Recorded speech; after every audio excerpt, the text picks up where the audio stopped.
Kami percaya dan kami memuji nama Tuhan di atas segalanya. Karena kami percaya hanya Kau yang layak terima segala pujian, hormat, penyembahan kami. Terima kasih untuk berkat-berkat-Mu, terima kasih untuk penyertaan-Mu sepanjang minggu lalu. Kami percaya minggu ini pun juga ada hal-hal baik yang Tuhan sudah siapkan. Ada hal-hal baru yang indah, yang dahsyat, yang luar biasa yang Tuhan sudah siapkan bagi kami orang-orang percaya. Sebab itu kami beriman kepadamu, kami bersyukur kepadamu. Dan hari ini kami mau belajar kembali dari firman Tuhan. Berurapi hamba-Mu, Tuhan hamba-Mu bisa menyampaikan isi hati-Mu bagi setiap jemaat Tuhan. Pakai firman ini memberkati kami semuanya. Dalam nama Tuhan Yesus, yang siap mendengarkan firman Tuhan sama-sama dengan saya kita katakan amin. Kita berikan tepuk tangan yang paling meriah, tepuk tangan yang paling dahsyat buat Tuhan. Puji Tuhan, puji Tuhan, puji Tuhan. Selamat pagi, shalom Bapak Ibu Saudara. Selamat pagi dan saya menyapa setiap saudara dari manapun saudara berada dan boleh bantu saya tulis di live chat. Tuhan Yesus dahsyat, Tuhan Yesus dahsyat sebanyak-banyaknya. Wow, puji Tuhan Bapak Ibu, senang sekali bisa kembali melayani saudara semuanya di ibadah yang luar biasa ini. Di ibadah yang menjadi berkat buat kita semuanya. Saya Pastor Michael Gunawan, saya senang bisa melayani saudara. Dan mari kita hari ini mau kembali belajar firman Tuhan dari Matius pasal yang ke-26. Senang banget kemarin bisa bertemu dengan banyak jemaat Tuhan dari sekitar Surabaya. Dan saya juga senang sekali bisa bertemu dengan banyak jemaat doa pagi yang menyapa saya. Jumat lalu setelah saya melayani di salah satu persekutuan doa di Surabaya, saya bertemu dengan seorang jemaat. Yaitu dia seorang yang dipakai Tuhan secara luar biasa di bidang kepolisian dan saya berjumpa ngobrol dan beliau berkata bahwa saya selalu mengikuti ibadah doa paginya, saya selalu mengikuti ibadah hari Minggunya. Wow, saya percaya ini menjadi satu hal yang baik untuk kita semuanya, di mana kita terus setia dan seperti Bapak ini ya, kalau saudara bertemu dengan saya minta saudara bisa menyapa saya. Saya senang sekali bisa kenal dengan jemaat doa pagi dan saya percaya saudara semua dan diberkati oleh Tuhan ya. Dan ayo kita buka Alkitab kita bersama-sama dari Matius 26 ayat 36. Hari ini kita akan baca bersama-sama sampai ayatnya ke-46. Judulnya di Taman Getsemani. Dikatakan maka sampailah Yesus bersama-sama murid-muridnya ke suatu tempat yang bernama Getsemani.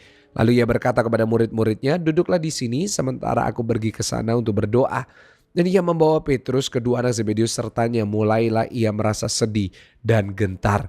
Lalu katanya kepada mereka, hatiku sangat sedih, seperti mau mati rasanya. Tinggallah di sini dan berjaga-jagalah dengan aku. Makanya maju sedikit dan lalu sujud dan berdoa katanya. Ya Bapakku, jikalau sekiranya mungkin, biarlah cawan ini lalu daripadaku. Tetapi janganlah seperti yang ku kehendaki, melainkan seperti yang kau kehendaki. Setelah itu ia kembali kepada murid-muridnya itu dan mendapati mereka sedang tidur. Dan ia berkata kepada Petrus, tidakkah kamu sanggup berjaga-jaga 1 jam dengan aku? Lahirlah gereja 1 jam saja, haleluya. Berjaga-jagalah dan berdoalah supaya kamu jangan jatuh ke dalam pencobaan.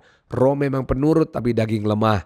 Lalu ia pergi untuk kedua kalinya berdoa katanya, ya Bapa, jikalau mungkin cawan ini tidak mungkin lalu kecuali apabila aku meminumnya. Jadilah kehendak-Mu. Dan seketika ia kembali pula, ia mendapati mereka sedang tidur lagi sebab mata mereka sudah berat.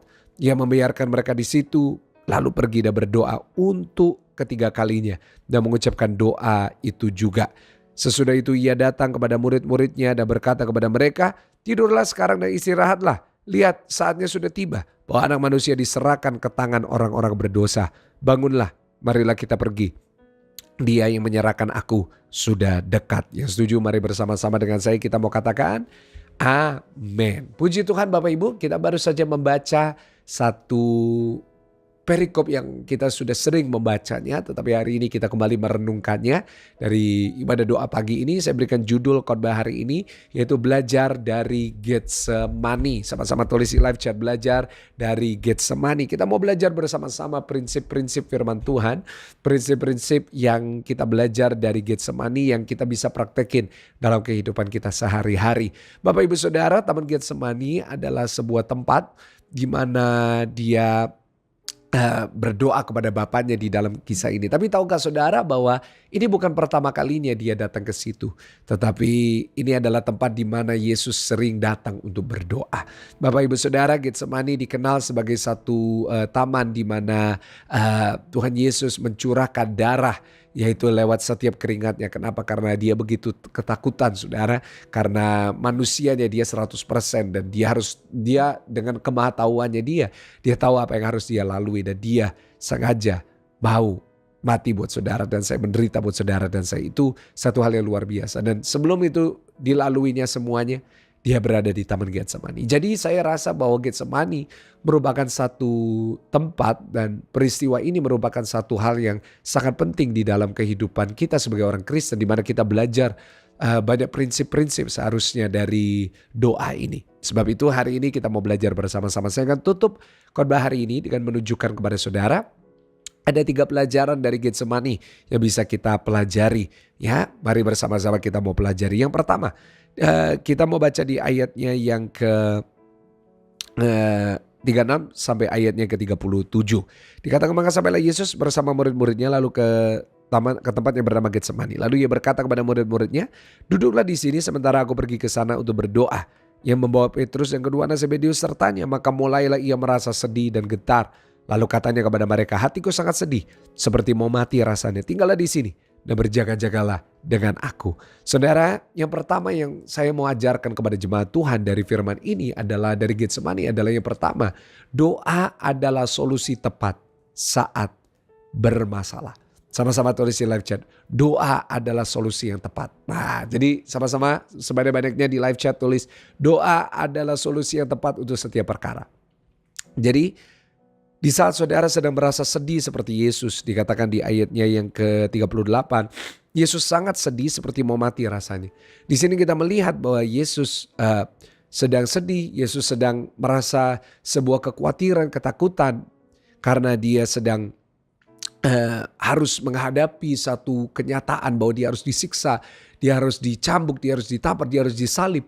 Dan dia sedang merasa sedih. Dan seringkali dalam hidup kita juga merasa hal yang sama. Kita seringkali mungkin tidak separah kondisi Yesus ini, tetapi kita juga takut. Kita juga sedih.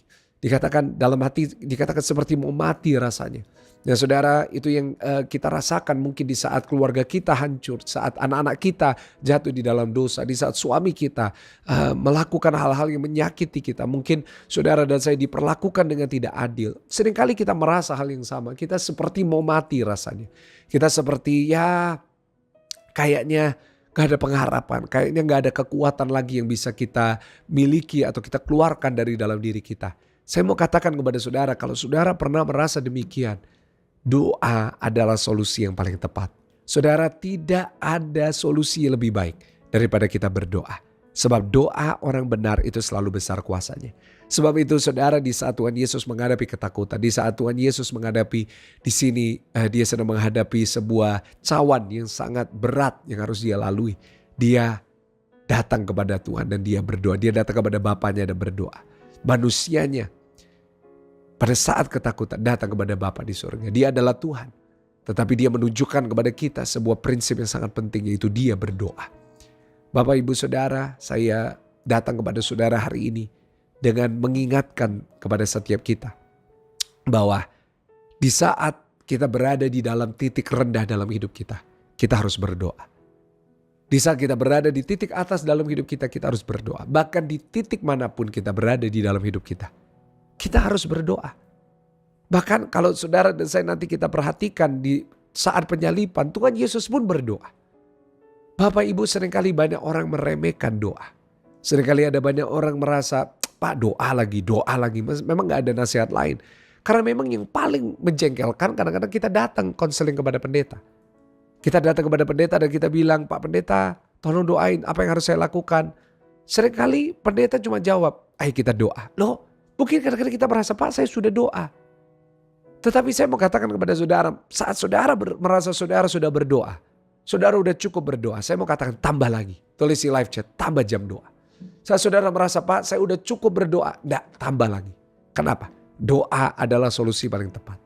Ya, dan saya berdoa, setiap jemaat yang mendengarkan firman ini, saudara terus mempraktekkan firman. Jangan sampai saudara ada berhenti berdoa. Sebab Getsemani mengajarkan kepada kita ada kuasa di dalam doa. Wow. Bapak ibu saudara, yang kedua, kita belajar bersama-sama di sini. Kita belajar dengan suara, kita baca dengan suara yang keras. Dikatakan di ayat 39, maka ia maju sedikit lalu sujud dan berdoa.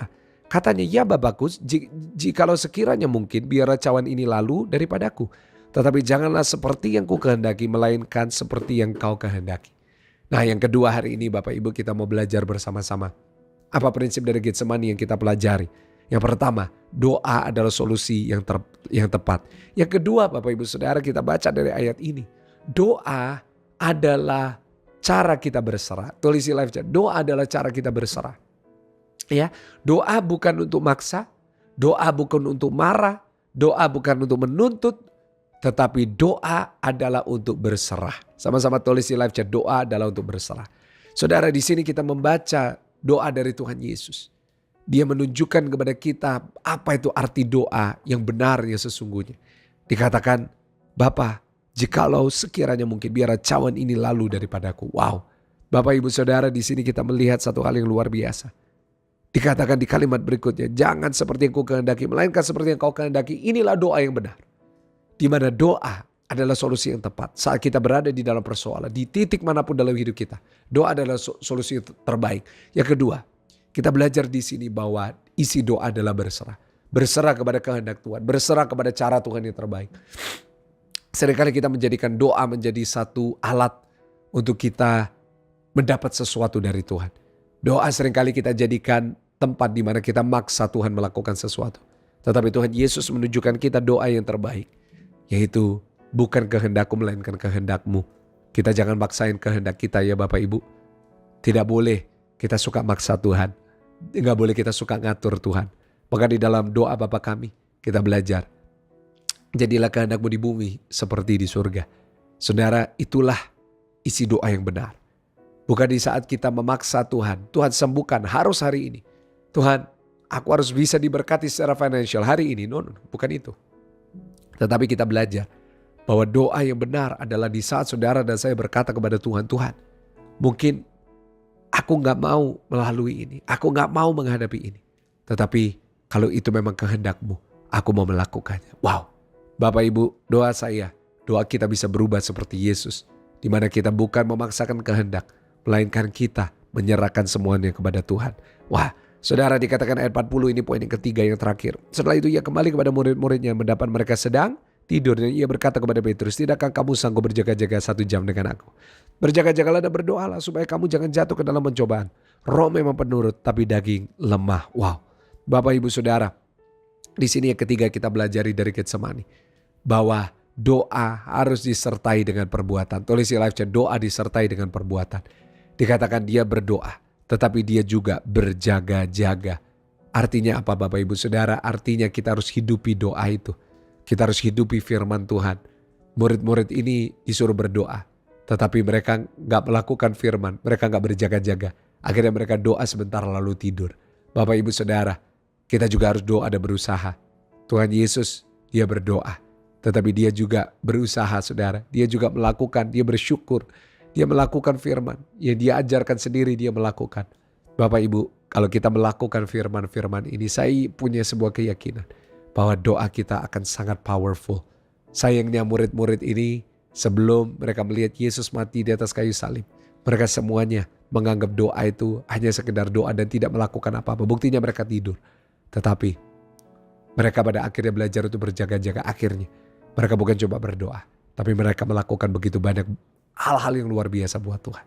Doa saya, firman ini kita bisa lakukan setiap hari. Kita belajar dari Getsemani untuk hidup kita berkenan di hadapan Tuhan. Tundukkan kepala saudara. Kami bersyukur untuk firman-Mu hari ini. Kami berdoa firman ini mendatangkan berkat perubahan yang baik di dalam hidup kami. Berkat dari Allah Bapa, Allah Putra, Allah Roh Kudus memberkati jemaat Tuhan mulai hari ini sampai selama-lamanya. Haleluya. Yang percaya sama-sama kita katakan amin. Kita berikan tepuk tangan yang paling meriah buat Tuhan. Puji Tuhan Bapak Ibu Saudara. Saya percaya saudara semua sudah diberkati lewat firman Tuhan. Mohon maaf suara saya serak-serak. Hidung saya masih buntu ya. Masih di dalam tahap pemulihan. Ya, doain saya supaya bisa sembuh 100%. Puji Tuhan, Tuhan Yesus baik. Sampai ketemu besok pagi di doa pagi jam 5. Tuhan Yesus memberkati. Haleluya. Amin.